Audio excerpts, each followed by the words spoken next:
Notre aventure débute dans un lieu extraordinaire, Kama.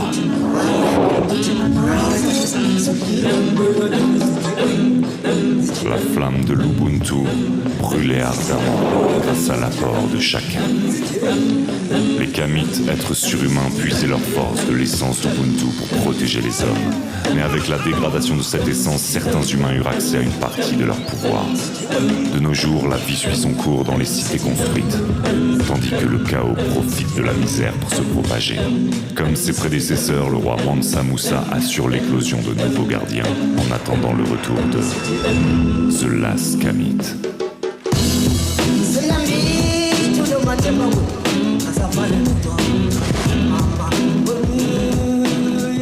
Douadono, bonsoir, soyez le bienvenu au Journal Afrique. Alors, The Last Kamite, vous êtes un des co-auteurs, des deux co-auteurs. Alors, si je dis que c'est une bande dessinée qui met en scène les valeurs ancestrales du continent dans une Afrique réinventée, réimaginée, est-ce que c'est ça, le résumé, en quelques mots ? C'est exactement ça, c'est s'inspirer de faits réels, l'intégrer dans une Afrique fictive que l'on appelle Kama, et pouvoir, par ce biais-là, mettre en avant des éléments de la culture, que ce soit africaine ou alors des diasporas un peu partout dans le monde.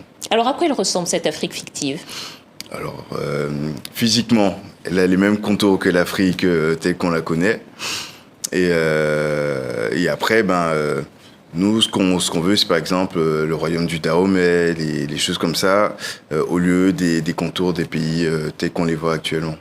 Alors, vous êtes inspiré de plusieurs traditions africaines et de philosophie africaine. On a vu par exemple dans la bande-annonce du premier tome que vous parliez de l'Ubuntu. Peut-être vous pouvez nous rappeler en quelques mots le sens de cette philosophie et les autres traditions dont vous êtes inspiré pour cette bande dessinée. Alors l'Ubuntu, c'est la définition qu'a donnée Leïma Gboé, prix Nobel de la paix, qui dit je suis ce que je suis grâce à l'apport de tous. Et cette philosophie constitue la colonne vertébrale de notre œuvre. Et vous aviez demandé aussi quelle autre tradition vous vous êtes inspiré pour cette bande dessinée ? Alors, il n'y a pas de tradition, je dirais, fixe, déterminée. C'est vraiment, en fait, les deux adolescents, Imani et Sanka, quand ils vont faire leur parcours initiatique à travers l'Afrique et les diasporas, ils vont rencontrer des peuples. Et à travers ces rencontres, on va aborder, voir des traditions, des choses, mettre en valeur ce qui se fait. Alors voilà, c'est exactement ça, parce que la trame de cette bande dessinée, c'est qu'on suit, alors il y a plusieurs personnages, mais on suit 3 adolescents en particulier. Au début 2. Et puis 3, Sewoto, Sanka et Mani, qui se mettent en route pour rencontrer Ménélique, ce qui est un ancien gardien légendaire. Et c'est vraiment un voyage initiatique. Comment est-ce que vous avez conçu, en termes de scénario, ce manga, cette bande dessinée ? Alors il y a eu, je dirais, 4 versions de scénario. Puisque Mickaël et moi, nous sommes originaires de la Guadeloupe. Donc au début, c'est un petit peu focus sur la Guadeloupe. Puis on s'est dit, on ne peut pas parler de la Guadeloupe sans parler des origines, donc de l'Afrique. Donc du coup, on a ouvert à l'Afrique, on a intégré. Et puis on a fait une refonte. Et du coup, en fait, nous, notre objectif, c'était de trouver une histoire qui vraiment, qui soit catchy, qui intéresse et qui donne envie de lire, de voir ce qui se passe après. Alors j'ai envie de vous demander, vous venez de la Guadeloupe, voilà. Et vous avez coécrit cette bande dessinée sur l'Afrique. Comment est-ce que ça vous est venu d'ailleurs, l'idée de vous intéresser au continent africain et d'aller rechercher au fond toutes les traces de cette histoire africaine ? Alors, niveau scolaire, on nous apprend certaines choses. Après, en grandissant, Mickaël et moi, on a fait nos recherches à droite à gauche. Il y a des associations, des mouvements qui ont été créés. C'était aussi un besoin de vous reconnecter avec le continent africain ? Voilà, exactement, puisqu'il y a plein de non-dits. Il y a plein de choses extraordinaires qu'il y avait avant, qu'il y a toujours aussi. Mais voilà, c'est pas mis en avant. Du moins, c'est l'objectif est plutôt sur autre chose. Donc nous, on a voulu recadrer la chose et présenter autrement l'Afrique qui est aussi belle que n'importe quel pays. Aller donc à la rencontre de ce continent et aller à la rencontre de sa culture, de ses cultures et de ses traditions. Est-ce que vous êtes est-ce que vous avez fait des recherches? Vous parliez de recherches, c'est-à-dire que vous avez lu des chercheurs, des philosophes, comment est-ce que ça s'est passé le travail préparatoire avant d'aboutir à cette œuvre? Moi, pour ma part, je dirais l'éveil, il a commencé quand c'est Nusere Kalala Omotunde.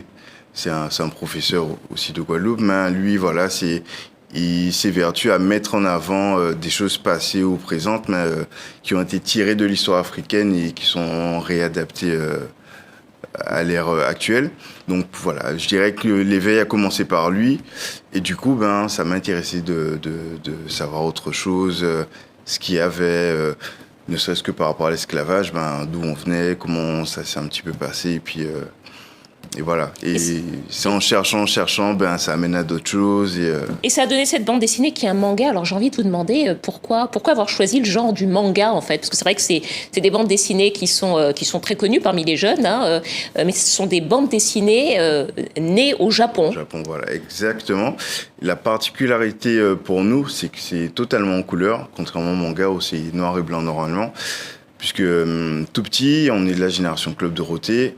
Et on a eu aussi l'influence américaine avec les comics, d'où la couleur. Et pourquoi le format manga? C'est parce qu'on s'est rendu compte qu'avec le manga, on a découvert la culture, on a voyagé au Japon et on a appris à aimer le Japon sans y aller physiquement. Le comics aussi a fait pareil avec la culture américaine. Mais on a trouvé que le manga, c'était un bon vecteur de diffusion culturelle pour apprendre des choses.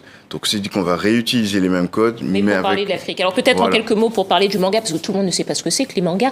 C'est quand même un style de dessin assez schématique, particulier, des dialogues également. Peut-être vous pouvez nous en dire un mot, vous qui êtes de cette génération manga. Alors, il y a différents types de mangas. Il y a les shonen, pour je dirais les adolescents. Normalement. Qu'est-ce qui distingue un manga d'une bande dessinée classique? Voilà, on voit quelques planches de votre bande dessinée. Voilà, exactement. Alors, ce qui distingue, c'est, je dirais, la trame. Par exemple, le shonen, c'est comme Dragon Ball Z. Le héros, on le voit petit, on le voit évoluer et grandir. Il y a aussi, par exemple, les seinen, qui là sont des mangas plus pour adultes, où les thèmes abordés sont plus matures, plus mûrs que celui des shonen. Il y a les shoujo aussi. Et ce qui fait vraiment la spécificité de ces bandes dessinées japonaises, c'est le dessin tel qu'on le voit. La narration aussi. Et la narration également.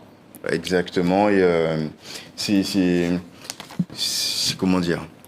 C'est un peu plus fluide que la BD. En tout cas, c'est un genre qui est très prisé par les nouvelles générations. Peut-être une dernière question, Douane. C'est le 2e tome de cette bande dessinée. Est-ce que vous avez des projets peut-être de le mettre en image, en vidéo? Alors, il est sorti aujourd'hui, je rappelle, le tome 2.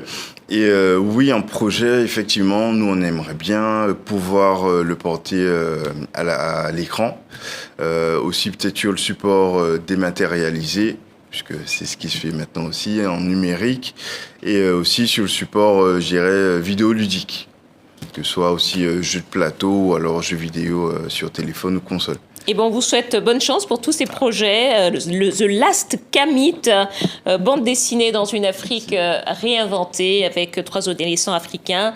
Un manga africain en quelque sorte. Merci à vous d'être venu nous le présenter. Douane, co-auteur de cette BD. Et c'est la fin de ce journal. Merci de votre fidélité. À demain. Merci.